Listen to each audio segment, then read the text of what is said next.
Four students in their fifth years of high school in Collège Saint-Hilaire are ending their journey in 3 months.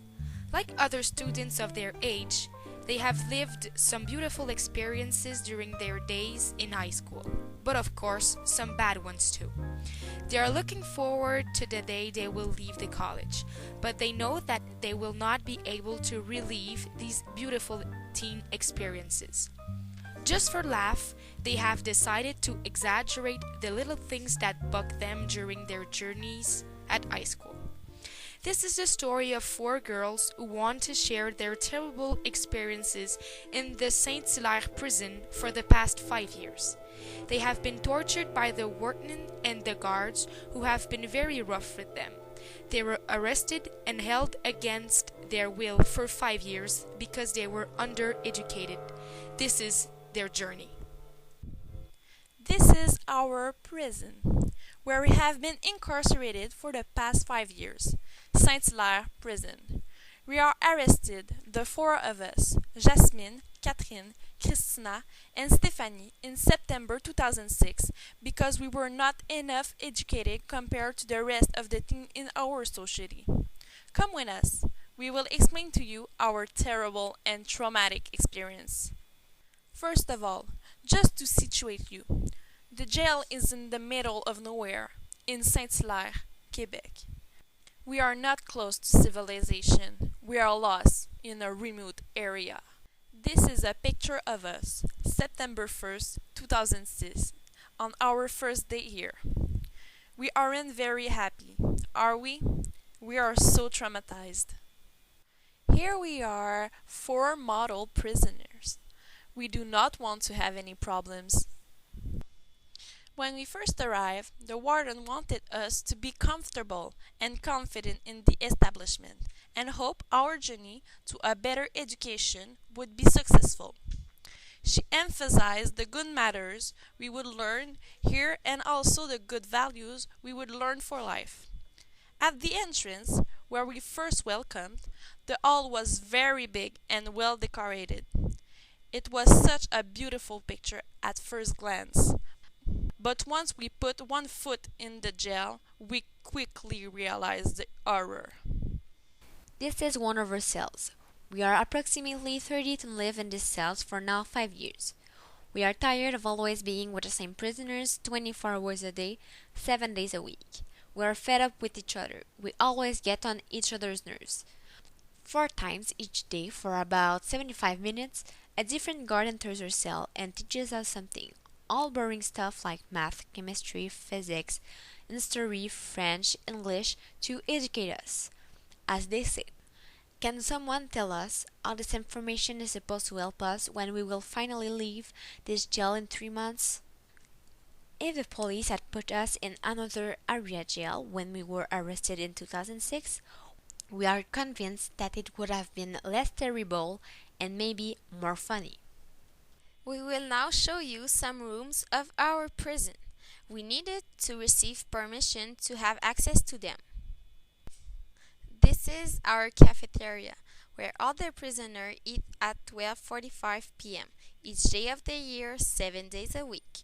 5 yard guards watch us while we eat, and they demand complete silence, no exception. As you can see, our meals are not very gastronomic.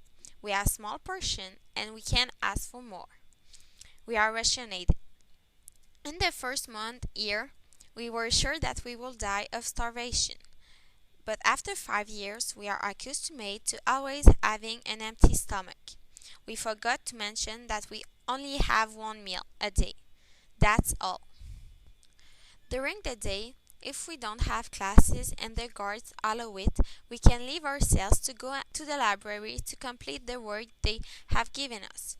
In this room of the jail is in complete silence like a lot of room here. A guard is always sitting behind a desk with her glasses on the end of her nose, watching us with her piercing eyes. Nothing is tolerated. On weekends, the prisoners who have completed all their work are allowed to go downstairs in the basement to play games. In this room, weird things happen. The 600 inmates share one small TV, which has only one channel. This is a precious object that we have here. It's our only connection with the outside world. We also have a gymnasium where we can blow off some steam. Once again, only the prisoners who have done their work can have access to this privilege. We must admit, the boys take the entire place in this special jail room. We girls are not very welcome here. Only once every 9 days, girls are accepted in the gym. Everywhere we go, library, cafeteria, gym, and each move we do, there is always someone watching us. Cameras are everywhere. We can have a moment of privacy here.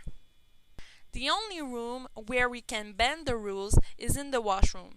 There aren't any cameras. Shh! It's our secret. Don't tell anybody. They think we don't know. This is a secret room of the jail where, of course, the prisoners do not have access. This is a place where the warden and the guards meet to discuss about us, the prisoners. This is a place where they make their decisions. What kind of extra work they will give us, what rule they will add in the ethic code, what kind of punishment they will use to make us suffer more. In jail, we have 25 pages of rule to respect, the most important rule according to us. We do not have time to list all of them, but trust us. Many of them are useless. For example, we are only allowed to wear socks that are blue, green, or black. We can either call our friends or our family members with our cell phone. We have to line up to use one phone and must get permission first. We can use our iPod to listen to music to distract us and have some fun. Here, fun is not a word that we can even use. Guards treat us like we are nobodies. We aren't free to do whatever we want and to be happy, which is another word that can be used here. Happy. Discipline, that is the word that they use most. Discipline, discipline. If a yard guard sees someone like this, he would confiscate the cell phone and the iPod until the end of her sentence in jail, and will yell at her to throw our gum. Of course, a yellow sheet will be added to our file. Yellow sheets. We can't tell you about our experiences in jail without mentioning the yellow sheets. If we do not listen to the guards or if we infringe some rules, those little pieces of yellow paper are waiting for us. Depending on what we have done to deserve them, if 3 yellow sheets are recorded in our file, our sentence is longer. Trust me, nobody wants to stay here a minute more. This is how we wish to live in our cell. It is not allowed. But now, you really see our reality since 5 years. It is terrible. We need to be so perfect, otherwise we are in big trouble. Everybody needs to sit up straight, be quiet, listen carefully to the guards, and always take notes. Of course, we need to do all the exercises they give us, and all the homework and projects without saying a word and do it on time. Otherwise, some bad punishment or sanction are waiting for us. This is our weekly to-do list. It is terrible. Guards give us so much work. We have difficulty sleeping a couple hours each night. And after, they wonder why sometimes we are not listening. Horror. It is not by giving us so much work that we will be more educated when we leave this jail. They have so much of us. You can't even imagine. This is the chair of torture, the chair where we have spent at least 330,000 hours since our arrival in 2006. Can you imagine 330,000 hours in the same cell for 5 years, sitting with the same 30 people around you? We are so glad to be leaving soon. We are counting the days left until the end of this terror. We have been waiting for this date for 5 years, still 98 days before the end. Well, that is our story. With everything said, we know we'll miss this place, the warden, the guards, and most of all, the prisoners. It's a rendezvous. Come celebrate with us in St. Damas, our freedom from jail. Hope to see you all. Until then, wish us luck. We will need some. See you.